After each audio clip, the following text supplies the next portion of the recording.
नमस्कार, सुप्रभात। कैसे हैं आप सब। मैं शिव प्रकाश शर्मा दृष्टिकोण आईएएस में आप सबका स्वागत करता हूं। आज के क्लास में हम लोग आज के सबसे महत्वपूर्ण करंट अफेयर्स पे चर्चा करेंगे। उन पे किस तरह से प्रश्न पूछे जा सकते हैं इस पे भी देखेंगे। तो आइए क्लास को हम लोग शुरू करते हैं। आज का जो पहला न्यूज है वो है हिंदुस्तान एरोनॉटिक्स लिमिटेड को जो है 14वां महारत्न का दर्जा मिल गया है। ठीक है, पहला न्यूज है हिंदुस्तान एरोनॉटिक्स लिमिटेड। तो सबसे पहले इस कंपनी के बारे में जान लीजिए। ये कंपनी क्या करती है। तो जितने भी हमारे जहाज वगैरह होते हैं, फाइटर जेट्स है, जो हेलीकॉप्टर्स वगैरह है, हैवी व्हीकल्स हैं, वो सबका निर्माण ज्यादातर जो है हिंदुस्तान एरोनॉटिक्स लिमिटेड के द्वारा ही किया जाता है। ठीक है, और भी बहुत सारे कंपनीज है जिसके द्वारा किया जाता है, लेकिन ज्यादातर का जो निर्माण कार्य है वो हिंदुस्तान एरोनॉटिक्स लिमिटेड के द्वारा ही किया जाता है। अब दूसरा ये आता है कि महारत्न क्या होता है। तो जितने भी सरकारी कंपनी हैं, सरकारी कंपनी मतलब पब्लिक सेक्टर कंपनी, जिसको हम लोग पब्लिक कंपनी कहते हैं। पब्लिक मतलब आम जनता का मतलब सरकारी। तो सरकारी कंपनी किसको कहते हैं। जैसे जियो कंपनी है, जियो एक प्राइवेट लिमिटेड कंपनी है, प्राइवेट कंपनी है, लेकिन हर कंपनी का एक शेयर होल्डिंग होता है। तो किसी भी कंपनी का यदि शेयर होल्डिंग 50% प्लस जिसके पास है, यानी कि किसी कंपनी में 51% शेयर यदि सरकार का है, तो उस कंपनी को हम लोग सरकारी कंपनी कह सकते हैं। 49% भले ही अदर्स का हो, पब्लिक में बांट दिया गया हो, सेल कर दिया गया हो, 51% जिसका रहेगा वही जो है उसका मालिक कहा जाएगा। और 51% किसी आदमी के पास है, प्राइवेट आदमी के पास है, फर्म के पास है, तो प्राइवेट लिमिटेड कंपनी है। तो अब आते हैं कि जितनी भी पब्लिक कंपनीज है, सरकारी कंपनियां हैं, जैसे बीएसएनएल है, एमटीएनएल है, ओएनजीसी है, बहुत सारी कंपनियां सरकारी कंपनियां हैं। तो इस समय काम कैसे होता है। अब हर काम के लिए अगर मंत्री जी से पूछा जाएगा, यदि सेक्रेटरी से पूछा जाएगा, यदि सरकार का कंप्लीट कंट्रोल रहेगा, तो वहां के एम्प्लॉय जो है काम नहीं कर पाएंगे। जो बड़े बोर्ड पे जो डिसीजंस लिए जाते हैं, जिस इन्वायरमेंट में एक काम करने की स्वतंत्रता रहती है, वो नहीं कर पाएंगे, क्योंकि हर इन्वेस्टमेंट से पहले, हर डिसीजन से पहले सरकार से पूछना पड़ेगा। तो इसी कारण से सरकार ने जितनी भी कंपनियां हैं उसको 3 कैटेगरी में बांटा। ये 3 कैटेगरी कौन से हैं। तो मिनी रत्न, नवरत्न और महारत्न। ठीक है, मिनी रत्न, नवरत्न और महारत्न, ये 3 कैटेगरी बांटा गया है। तो इस 3 कैटेगरी में क्या है, सबसे जो छोटा कैटेगरी होता है वो मिनी रत्न होता है। मिनी रत्न में भी फर्स्ट और सेकंड कैटेगरी का आता है। तो जो सबसे छोटा कंपनी मिनी रत्न बनेगा उसको उसी हिसाब से स्वतंत्रता दी जाएगी और सरकार का कंट्रोल रहेगा। अगर वो कंपनी और ग्रो करती है, नवरत्न बन जाती है, तो उसको थोड़ी सी ज्यादा स्वतंत्रता दी जाएगी। अगर वही कंपनी ग्रो करके उसका टर्नओवर वगैरह बहुत ज्यादा बढ़ जाता है, तो उसको महारत्न बना दिया जाता है, महारत्न का दर्जा दे दिया जाता है। मतलब कि अब सरकार को उसके देखरेख की आवश्यकता नहीं है, वो कंपनी जो है अपना डिसीजन स्वयं ले सकता है एक हद तक। ठीक है, जैसे हिंदुस्तान एरोनॉटिक्स लिमिटेड जो 14वां महारत्न बना है, इसको क्या बेनिफिट मिलेगा महारत्न का दर्जा मिलने से।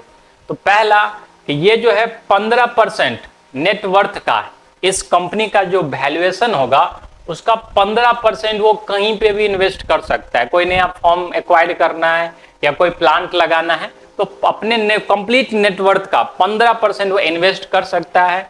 और 5,000 करोड़ जो है फॉरेन वेंचर्स में, यदि विदेश में भी कोई प्लांट्स लगाना है या कोई कोलैबोरेशन करना है, तो 5,000 करोड़ तक का विदेशी जो भी कोलैबोरेशन है वो कर सकता है। और अपने नेटवर्क का 15% वो इन्वेस्ट कर सकता है। इस दोनों चीज के लिए जो है सरकार से पूछने की, अनुमति लेने की इस कंपनी को आवश्यकता नहीं होगी अब, क्योंकि अब हिंदुस्तान एरोनॉटिक्स लिमिटेड को जो है महारत्न का दर्जा मिल गया है। तब आपके मन में ये प्रश्न आएगा कि और भी जो मिनी रत्न है उसका क्या क्राइटेरिया है, कौन सी कंपनी मिनी रत्न बनती है, कौन सी कंपनी नवरत्न कब बनेगी और उसको क्या बेनिफिट मिलेगा। महारत्न का तो बेनिफिट देख लिए कि 15% जो भी कंपनी महारत्न बनेगी वो अपने नेटवर्थ का 15% कहीं पे भी इन्वेस्ट कर सकती है और फॉरेन वेंचर्स में 5,000 करोड़ तक का इन्वेस्टमेंट वो कर सकती है, महारत्न वाला। ठीक है, तो इसी तरह से नवरत्न और मिनी रत्न का भी एक बार हम लोग देख लेते हैं इसके साथ ही। ठीक है, तो न्यूज याद रहेगा, हिंदुस्तान एरोनॉटिक्स लिमिटेड को जो है 14वां महारत्न का दर्जा मिला है। और भी जो 13 कंपनी है उसके नाम देखेंगे हम लोग। चलिए, तो इसमें देखते हैं हम लोग कि कौन सी कंपनी मिनी रत्न बनती है। तो सबसे पहले अगर कोई सरकारी कंपनी होती है तो होती है मिनी रत्न सेकंड वाले कैटेगरी में। मिनी रत्न सेकंड, अभी मैंने बताया था मिनी रत्न में भी दो प्रकार का होता है, मिनी रत्न फर्स्ट और मिनी रत्न सेकंड। तो सबसे पहले वो मिनी रत्न सेकंड बनेगी। ठीक है, उसका देखा जाएगा कि लास्ट 3 साल में प्रॉफिट कर रहा है, यानी कि ग्रो कर रहा है कंपनी, पॉजिटिव नेटवर्थ है।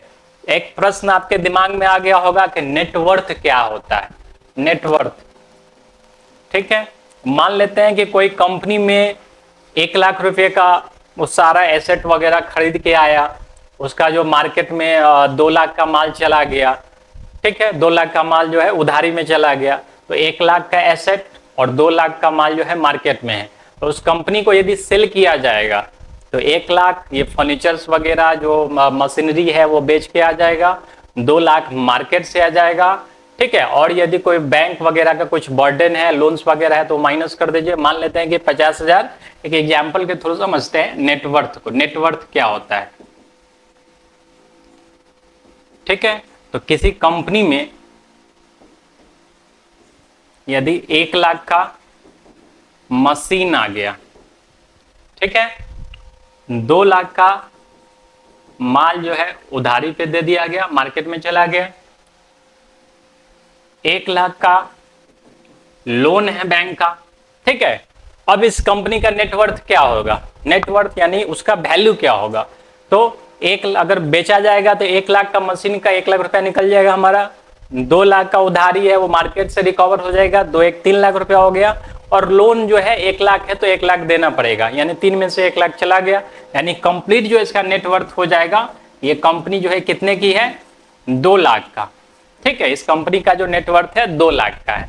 ठीक है, इसी प्रकार से जो है जो मिनी रत्न सेकंड कंपनी होगी उसका जो है नेटवर्थ क्या होना चाहिए? पॉजिटिव में होना चाहिए।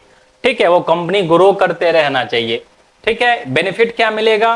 तो 300 करोड़ तक का जो प्रोजेक्ट है, ठीक है, या 50% अपने नेटवर्थ का, जितना उस कंपनी का वैल्यूएशन होगा उसका 50% का इन्वेस्टमेंट जो है, जो भी कम हो वो दोनों में से कोई ऑप्शन, यानी 300 करोड़ तक या अपने नेटवर्थ का 50%, दोनों में से जो कम हो उतना का इन्वेस्टमेंट वो कर सकता है। उतना का काम करने के लिए मिनी रत्न सेकंड ग्रुप को सरकार से पूछने की आवश्यकता नहीं है। इसके बाद कंपनी आता है मिनी रत्न फर्स्ट कैटेगरी में। अगर ये क्राइटेरिया फुलफिल कर जाता है तो इसके बाद सेकंड कैटेगरी में भेज दिया जाता है। Made profit continuous for last 3 years. अगर मिनी रत्न सेकंड का जो है लास्ट 3 ईयर में जो है 3 साल से इसका प्रॉफिट चल रहा है, नेट प्रॉफिट 30 करोड़। ठीक है, 3 साल में मिनी रत्न सेकंड तो समझ गए कि 3 साल लगातार कोई कंपनी अगर प्रॉफिट में चल रही है, उसका नेटवर्थ बढ़ रहा है, तो उसको सरकार क्या करेगी? मिनी रत्न सेकंड वाले में वो डाल देगी। अब वही मिनी रत्न सेकंड वाला कैटेगरी का 3 साल में वर्क कर रहा है और किसी 1 साल में 30 करोड़ का प्रॉफिट आ गया। ठीक है, तो सरकार उसको जो है उठा करके कहां पे डाल देगी? मिनी रत्न फर्स्ट कैटेगरी में डाल देगी। उसको क्या बेनिफिट मिलेगा? 500 करोड़ तक का वो काम जो है कर सकता है, और अब उस कंपनी का जितना नेटवर्थ होगा उतना का काम वो कभी भी कर सकता है। ठीक है, दोनों में से कोई भी जो है इन्वेस्टमेंट काम वो कर सकता है जो कम हो। ठीक है, इसके लिए सरकार से पूछने की आवश्यकता नहीं होगी। ठीक, इसके बाद अगर उस कंपनी का टाइम टू टाइम रिव्यू किया जाएगा, ठीक है, एक 100 नंबर का समझ लीजिए परीक्षा टाइप का होता है। कंपनी का भी जब रिव्यू किया जाता है तब बहुत सारी चीजों पे ध्यान दिया जाता है कि जो वर्क फोर्स है उसका इनकम कैसा है, पर कैपिटा शेयर का वो वैल्यू कितना आ रहा है, और भी कई चीजें हैं, profit before depreciation, interest, tax, capital employed, ठीक है, टोटल मैन पावर कॉस्ट कितना है, टोटल कॉस्ट ऑफ प्रोडक्शन कितना है। तो कुल मिला के 100 नंबर के आधार पे उस कंपनी का आकलन होगा, मिनी रत्न फर्स्ट वाले कैटेगरी का। उसमें से यदि उस कंपनी को 60 नंबर आ जाते हैं, 60 नंबर आ जाते हैं, ठीक है, तो वो कंपनी जो है क्या इसको नवरत्न वाले कैटेगरी में डाल दिया जाता है। उसको बना दिया, अब मिनी रत्न सेकंड से बना दिया, नवरत्न कंपनी बना दिया। नवरत्न वाले कंपनी को क्या स्वतंत्रता होती है? तो वो 1000 करोड़ तक का इन्वेस्टमेंट कर सकता है कहीं भी सरकार से बिना पूछे, या 15% अपने नेटवर्थ का इन्वेस्टमेंट कर सकते हैं। ठीक है, तो समझ रहे हैं। सबसे पहले कोई कंपनी शुरू होगी, सरकारी कंपनी, अगर 3 साल तक प्रॉफिट कर रही है लगातार, तो उसको मिनट सेकंड में डाल देगी। उस 3 साल के प्रॉफिट में ये 1 साल यदि 30 करोड़ का प्रॉफिट कमा लिया तो उसको डाल देगी मिनट सेकंड फर्स्ट में। अगर वो कंपनी का आकलन किया जाएगा, सर्वे किया जाएगा, 100 नंबर के बेस पे सर्वे किया जाएगा, बहुत सारे फैक्ट्स पे सर्वे किया जाएगा, उसमें से 60 नंबर यदि आ जाते हैं कंपनी को, तो उसको डाल दिया जाएगा नवरत्न वाले ग्रुप में। ठीक है, सबके साथ अपना अपना बेनिफिट है, नवरत्न तक आ जाएगा, 1000 करोड़ तक का इन्वेस्टमेंट वो कर सकता है, और या अपने नेटवर्थ का 15% इन्वेस्टमेंट कर सकता है। अब ये नवरत्न कंपनी भी यदि ग्रो करती है और उसका एनुअल जो प्रॉफिट है, एनुअल नेट प्रॉफिट 2500 करोड़ से ज्यादा हो गया, उसका जो एनुअल नेटवर्थ है 10,000 करोड़ से ज्यादा हो गया, टर्नओवर 20,000 करोड़ हो गया, लगातार 3 साल में उसका टर्नओवर 20,000 करोड़ से अधिक चल रहा है, तो वैसे कंपनी को महारत्न का दर्जा दे दिया जाएगा। ठीक है, जो अभी तक का वर्तमान में सबसे हाईएस्ट है महारत्न का। अब सरकार हो सकता है कि अब महारत्न से भी आगे कोई ना कोई दर्जा निकालेगी, कोई स्टेटस निकालेगी। ठीक है, तो महारत्न का दर्जा दे दिया गया उस नवरत्न कंपनी को।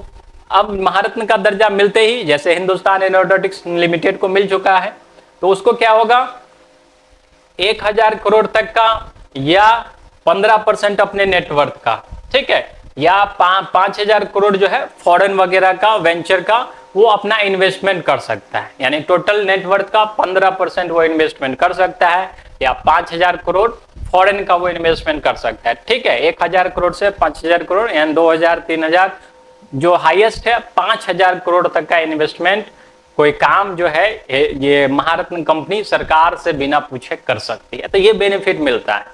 ठीक है, आप जैसे देख लीजिए कि जियो कंपनी को एक सिंगल आदमी चलाते हैं, अपना जो बोर्ड मेंबर्स है, उनके जो स्टाफ्स है वो चलाते हैं, तो कंप्लीट एक डिसीजन लेने की अथॉरिटी जो है अंबानी जी के पास है। लेकिन अंबानी जी पे एक प्रेशर आ जाए कि आपको हर काम के लिए गवर्नमेंट से पूछना पड़ेगा, आपको हर स्टेप लेने के लिए, हर डिसीजन लेने के लिए सरकार से पूछना पड़ेगा, उनके मंत्रियों से पूछना पड़ेगा, तो कहीं ना कहीं उनका जो क्वालिटी है, उनका जो वर्क परफॉर्मेंस है वो प्रभावित होगा।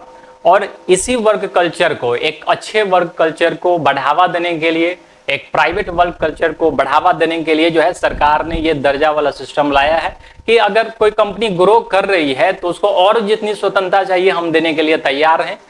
ठीक है, तो सरकारी कंपनियों का ये सारा ग्रुप्स होता है। ठीक, तो न्यूज याद में रखिएगा, हिंदुस्तान एरोनॉटिक्स लिमिटेड को 14वां जो है महारत्न का दर्जा मिल गया है। ठीक है, जो अदर्स और भी है, 13 अदर्स महारत्न कंपनी और भी है, जैसे एनटीपीसी का नाम आपने सुना होगा, NTPC limited, oil and natural gas corporation है, steel authority of India, SAIL है, भेल है, भारत हैवी इलेक्ट्रिक्स है, इंडियन ऑयल कॉर्पोरेशन है, हिंदुस्तान पेट्रोलियम है, गेल है, सीआईएल है, भारत पेट्रोलियम है, power grid corporation of India है, रूरल इलेक्ट्रिफिकेशन कॉर्पोरेशन है, पावर फाइनेंस कॉर्पोरेशन है। ये सभी जो है अन्य 13 महारत्न कंपनी।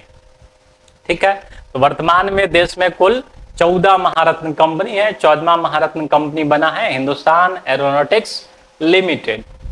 चलिए, सिंपल प्रश्न है, हाल ही में किस कंपनी को 14वें महारत्न का दर्जा दिया गया है? तो ये हेल होगा, HAL, Hindustan aeronautics limited.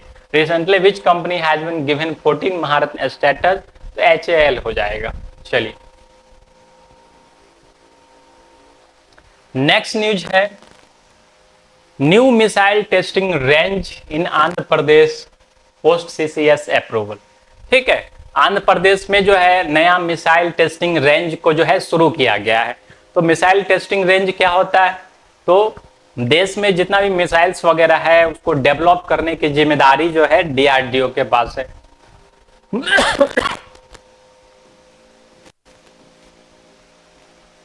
DRDO, defence research and development organisation, जिसके जो है समीर वी कामत जो है अभी वर्तमान में हेड है। मिसाइल बनाते हैं, अब डायरेक्टली युद्ध में तो ले नहीं जाएंगे मिसाइल बना करके कि डायरेक्ट युद्ध में ही टेस्ट करना है, हमेशा तो युद्ध नहीं चलता रहता है। तो कोई एक स्थान चाहिए जहां पे जो है टेस्ट किया जा सके कि हमारा मिसाइल कितना सक्सेसफुल है। तो इसलिए सबसे ज्यादा जो देश में जो जहां पे सबसे ज्यादा मिसाइल टेस्टिंग होता है वो उड़ीसा का है, उड़ीसा में है, जिसको अब्दुल कलाम द्वीप के नाम से जाना जाता है, और पूर्व में इसी द्वीप को व्हीलर द्वीप के नाम से जाना जाता था।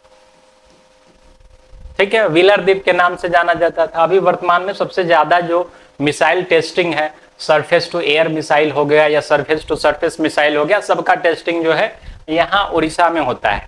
और इसी के मद्देनजर जो है हमारे देश में, क्योंकि बहुत सारे टैक्टिकल्स मिसाइल्स का निर्माण हो रहा है और हमें चाहिए नए missiles ranging, missile testing range, जहाँ पे हम अपने मिसाइल्स को जो है टेस्ट कर सके आसानी से। तो इसलिए आंध्र प्रदेश का जो है एक गांव है जिसका नाम है नगाई लंका। ठीक है, नगाई लंका जो है यहाँ पे जो है अप्रूवल मिल गया है। कैबिनेट सेक्रेटरी जो रक्षा से संबंधित कैबिनेट कमिटी है, उन्होंने जो है नगाई लंका में जो है नया मिसाइल टेस्टिंग रेंज जो है शुरू करने की अनुमति दे दी है। ये पहले भी काफी चर्चा में रहा। यहाँ तेल के कुछ रेंज भी है, और सबसे जो सेक्स रेशियो है उसके संबंधित भी ये जो है नगाई लंका काफी न्यूज में रहा था पिछले वर्ष। ठीक है, तो याद रखिएगा नगाई लंका क्या हुआ है, यहाँ पे नया मिसाइल टेस्टिंग रेंज शुरू हुआ है। कहाँ पे है नगाई लंका? तो आंध्र प्रदेश में स्थित है, कृष्णा नदी के आसपास है। कृष्णा नदी और बंगाल के खाड़ी के ये ज्वाइंट पे है। ठीक है, वहां पे बीच में स्थित है और बहुत ही स्ट्रेटेजिक पॉइंट पे है। इस कारण से सरकार ने जो है यहाँ पे अप्रूवल दिया है मिसाइल टेस्टिंग रेंज के लिए।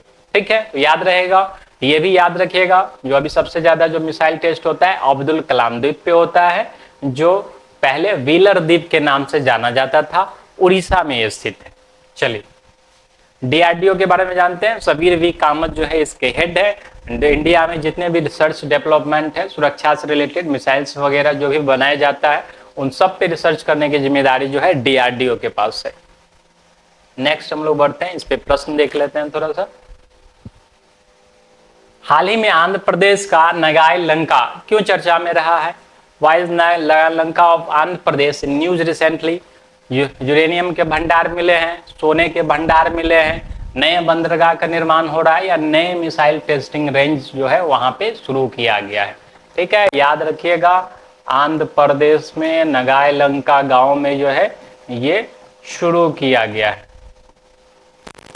ठीक है, और आप जो है इसके ऐप पे, दृष्टिकोण आईएएस चैनल के ऐप पे, इसके टेलीग्राम चैनल से जो है पीडीएफ निकाल लीजिए, और इस जो पीडीएफ आपको मिलेगा उसमें सिर्फ क्वेश्चन मिलेगा। ठीक है, तो रिवाइज करने में, उसमें आपको टिक करने में ज्यादा आसानी होगी।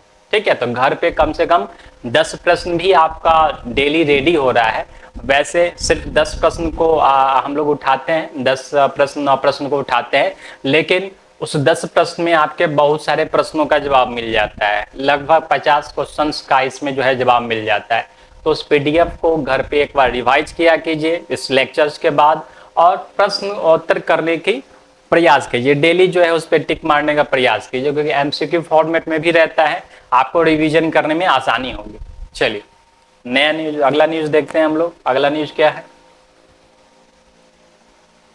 अनुसंधान नेशनल रिसर्च फाउंडेशन काफी न्यूज में है ये संस्था। ये संस्था आखिर है क्या?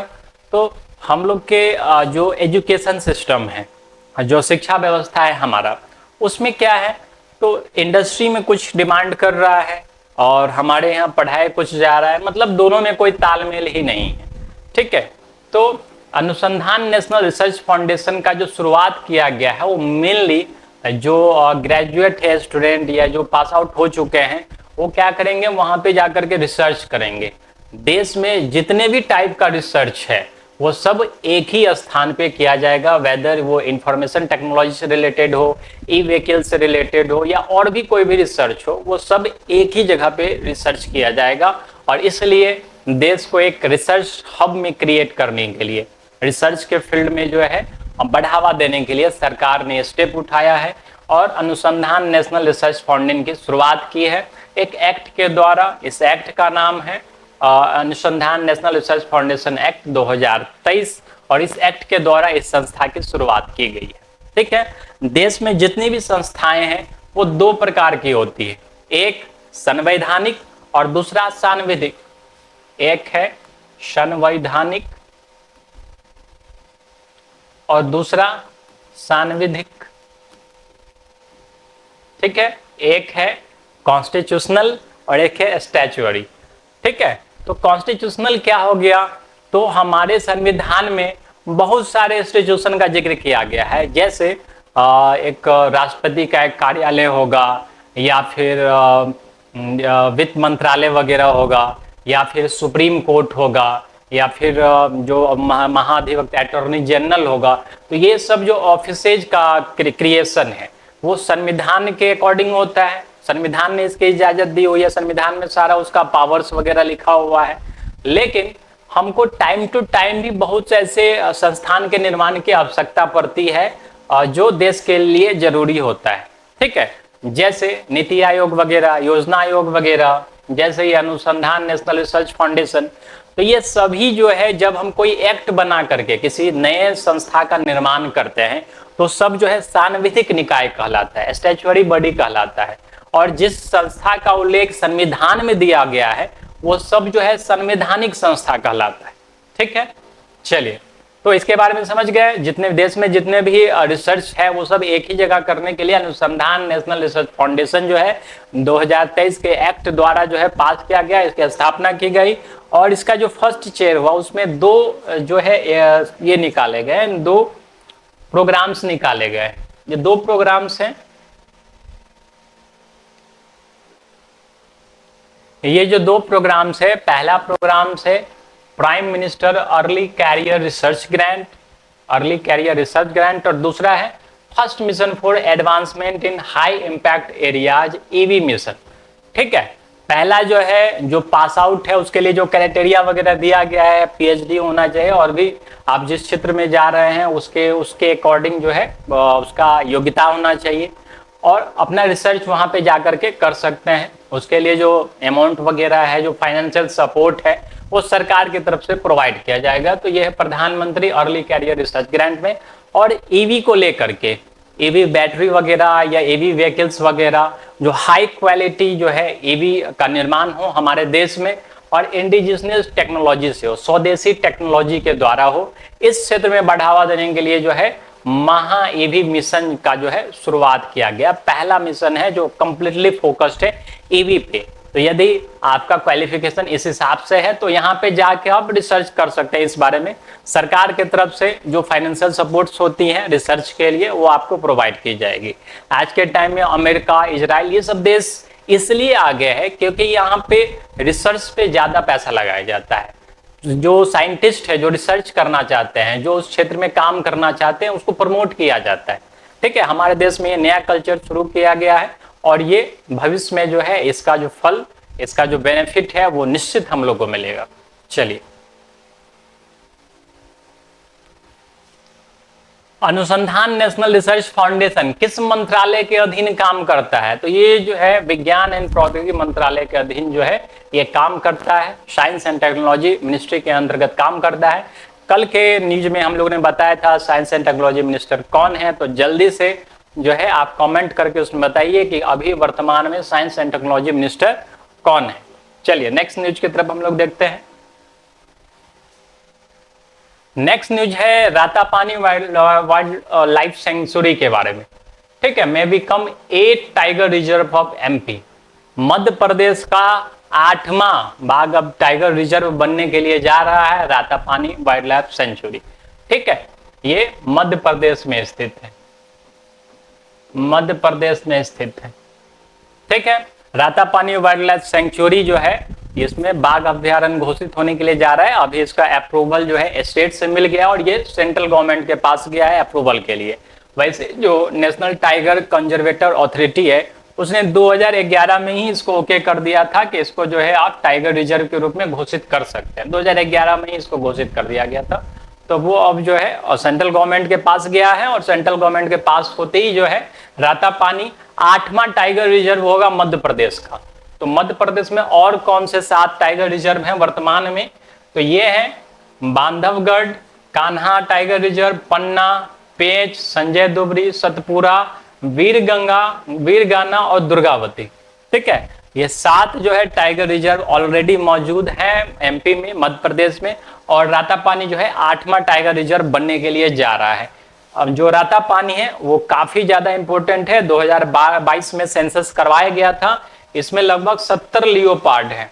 ठीक है, और 56 टाइगर है वर्तमान 2022 के सेंसस के अनुसार, और 3123 वाइल्ड एनिमल्स है, जंगली जानवर है उसमें। ठीक है, 56 टाइगर है और 70 लियोपार्ड है रातापानी में वर्तमान में।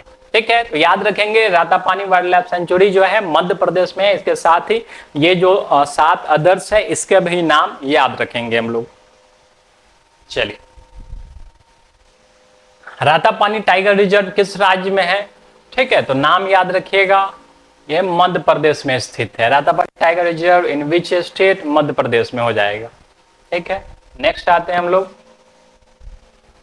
नेक्स्ट है, वर्ल्ड बैंक के द्वारा एक रिपोर्ट प्रकाशित की गई है जिसमें बताया गया है कि 129 मिलियन लोग, 129 मिलियन इंडियंस जो है जो एक्सट्रीम पॉवर्टी में रहते हैं। 2024 में ये रिपोर्ट का प्रकाशित किया गया है। इस रिपोर्ट का जो शीर्षक है poverty, prosperity and planet pathways out of the poly crisis report. ठीक है, वर्ल्ड बैंक के द्वारा प्रकाशित किया गया है। याद रखिएगा, किसके द्वारा?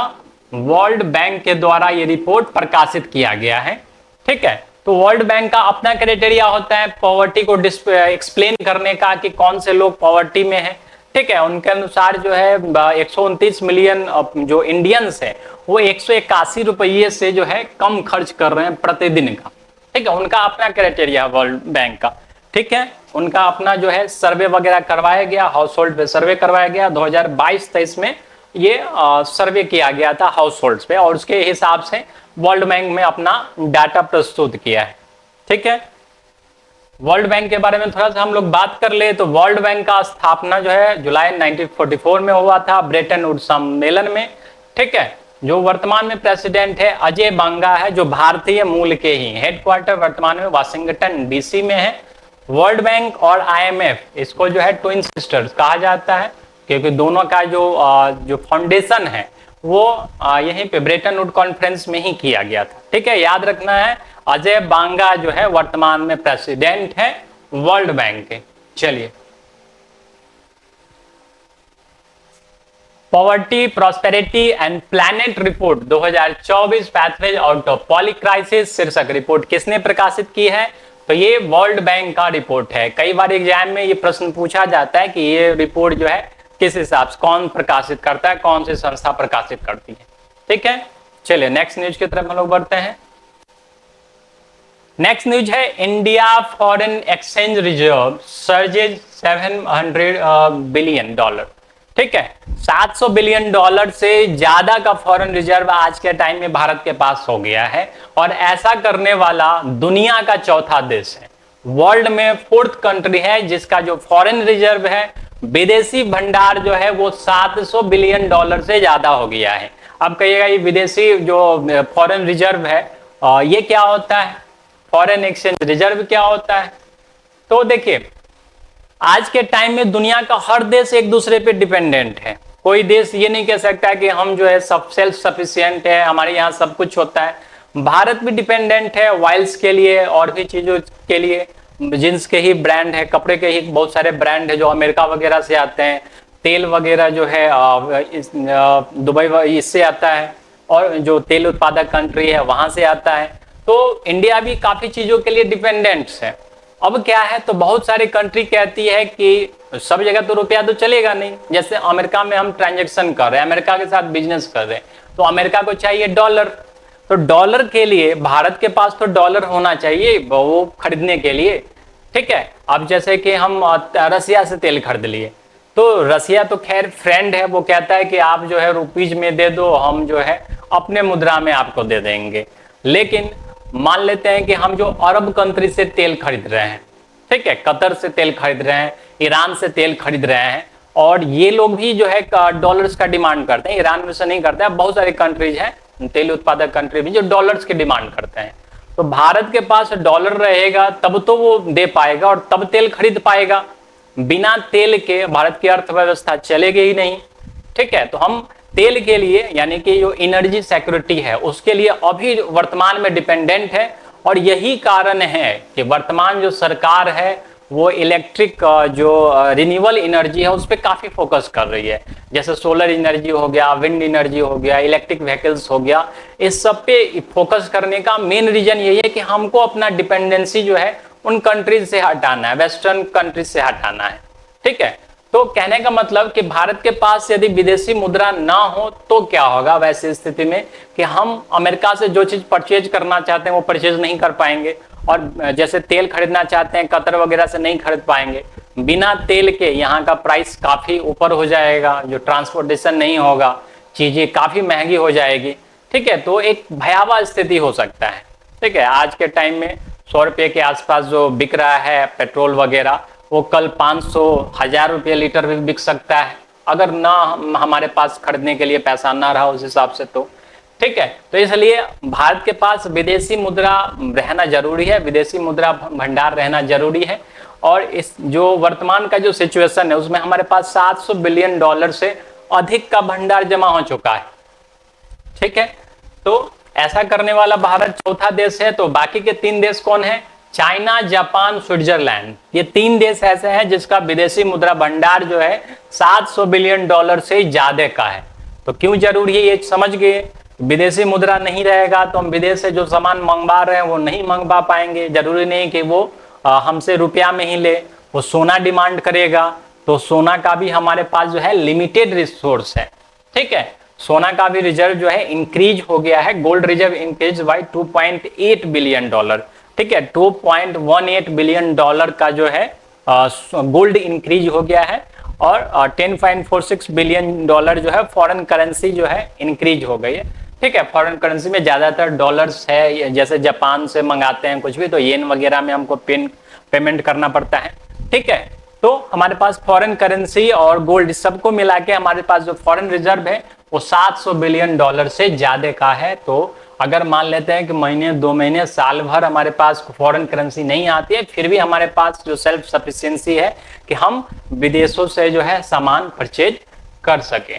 ठीक है। चलिए प्रश्न देखते हैं इस पे किस हिसाब से बन सकता है।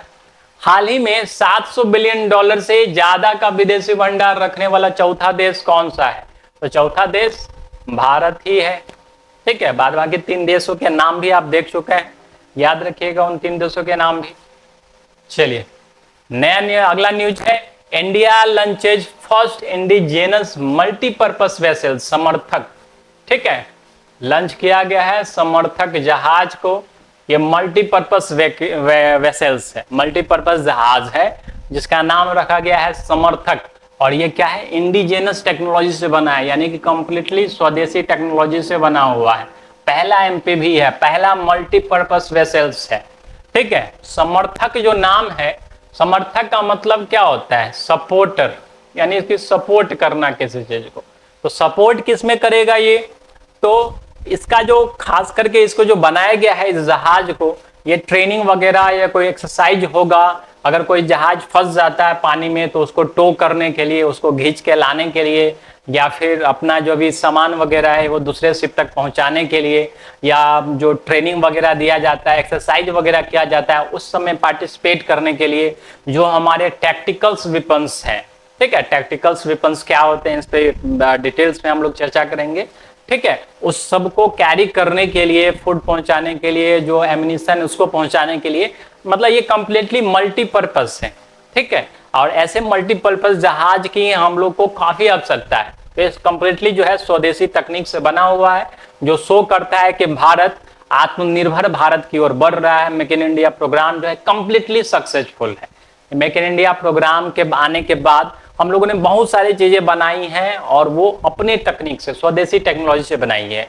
नहीं तो मान लेते हैं कि जहाज बनाते हैं, कुछ भी अगर विदेशों से खरीद के लाते हैं, खराब हुआ पार्ट्स के लिए या और भी चीजों के लिए हमको विदेश के सामने जो है गिड़गिड़ाना पड़ेगा। उससे जो है हमेशा अच्छे संबंध, मजबूरी में अच्छे संबंध बना के रखने पड़ेंगे, क्योंकि उसका जो है लड़ाकू चीज जो है हम ले करके युद्ध लड़ रहे हैं, और एंड टाइम में हो सकता है कि वो धोखा दे दे हमें।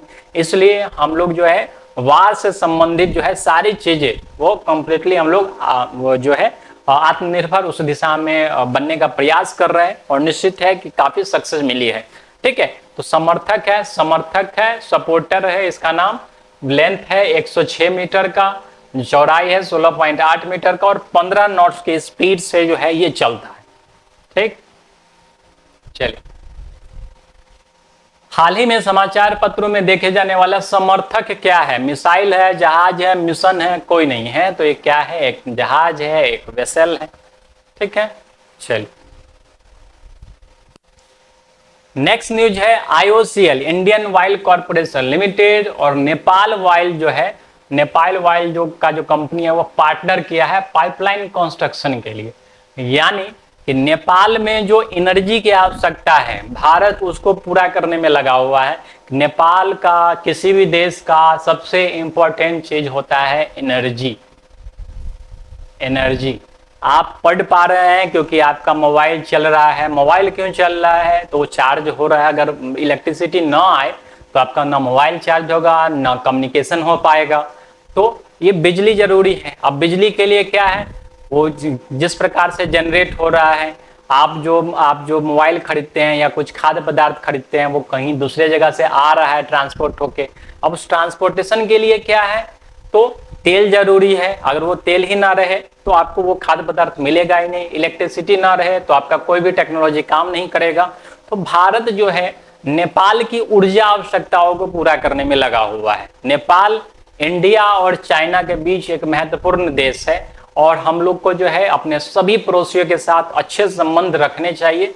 ठीक है, और उस दिशा में भारत भी कंप्लीटली शुरू से ही प्रयासरत है, अपने सभी पड़ोसियों के साथ अच्छे संबंध रखता है। नेपाल का भी हमारे साथ जो है बहुत अच्छा संबंध रहता है। ठीक है, तो पहला जो पाइपलाइन बिछाया जा रहा है ये इंडिया के सिलीगुड़ी से नेपाल के झांपा तक बिछाया जाएगा, 50 किलोमीटर का है। दूसरा भी इसके जस्ट बाद जो है दूसरा 62 किलोमीटर का जो है पाइपलाइन बिछाया जाएगा और तेल वगैरह का जो है एक ऑयल इंफ्रास्ट्रक्चर को नेपाल में तैयार किया जाएगा। ठीक है, कि ऑयल के लिए जो है एनर्जी के लिए, क्योंकि अगर इंडिया सपोर्ट नहीं करता है तो नेपाल जो है डायरेक्टली चाइना के पास चले जाएगा, फिर उसके डेप्थ ट्रैप में फंसेगा, नेपाल को कंट्रोल कर लेगा, जैसे श्रीलंका को कंट्रोल करने का प्रयास किया था चाइना ने। ठीक है, तो बहुत सारी चीजें ऐसी हो सकती है, इसलिए जो है ये ऑयल इंफ्रास्ट्रक्चर नेपाल में खड़ा करने का प्रयास किया जा रहा है भारत सरकार के द्वारा। ठीक है, तो इंडिया का इंडियन ऑयल कॉर्पोरेशन और नेपाल का नेपाल ऑयल, दोनों ने जो है पार्टनरशिप किया है इसके लिए। नेपाल का अगर हम बात करें तो नेपाल के वर्तमान में जो प्रेसिडेंट है रामचंद्र पौडेल है और जो है जो प्रधानमंत्री है वो KP शर्मा ओली। ठीक है, नेपाली रुपी वहां पे चलता है, कैपिटल काठमांडू। ठीक, चलिए तो इस क्लास में इतना ही। जो महत्वपूर्ण करंट अफेयर्स थे हम लोगों ने देख लिए। इसका जो लास्ट प्रश्न है, हाल ही में इंडियन ऑयल कॉर्पोरेशन ने किस देश में पेट्रोलियम इंफ्रास्ट्रक्चर को बढ़ावा देने के लिए समझौता किया है? तो वो नेपाल के साथ जो है बढ़ावा देने के लिए समझौता किया है। ठीक है, तो इसका जो करंट अफेयर्स का PDF होगा वो आप टेलीग्राम से या इसके एप्लीकेशन से आप प्राप्त कर सकते हैं और उसका रिवीजन करें और उस पर जो है जो MCQ है उसको सॉल्व करने का प्रयास कीजिए। ठीक है, जितना आप MCQ सॉल्व कीजिएगा एग्जाम में जो है आपका पढ़ा हुआ न जाए, लेकिन ये जितना प्रैक्टिस कीजिएगा वो प्रैक्टिस क्वेश्चंस निश्चित रूप से जाएगा। इसलिए अगर आपको इस बार जो 17वीं VPSC आने वाला उसमें आराम से आपको क्लियर करना है PT, तो MCQ पे ज्यादा से ज्यादा प्रैक्टिस करें।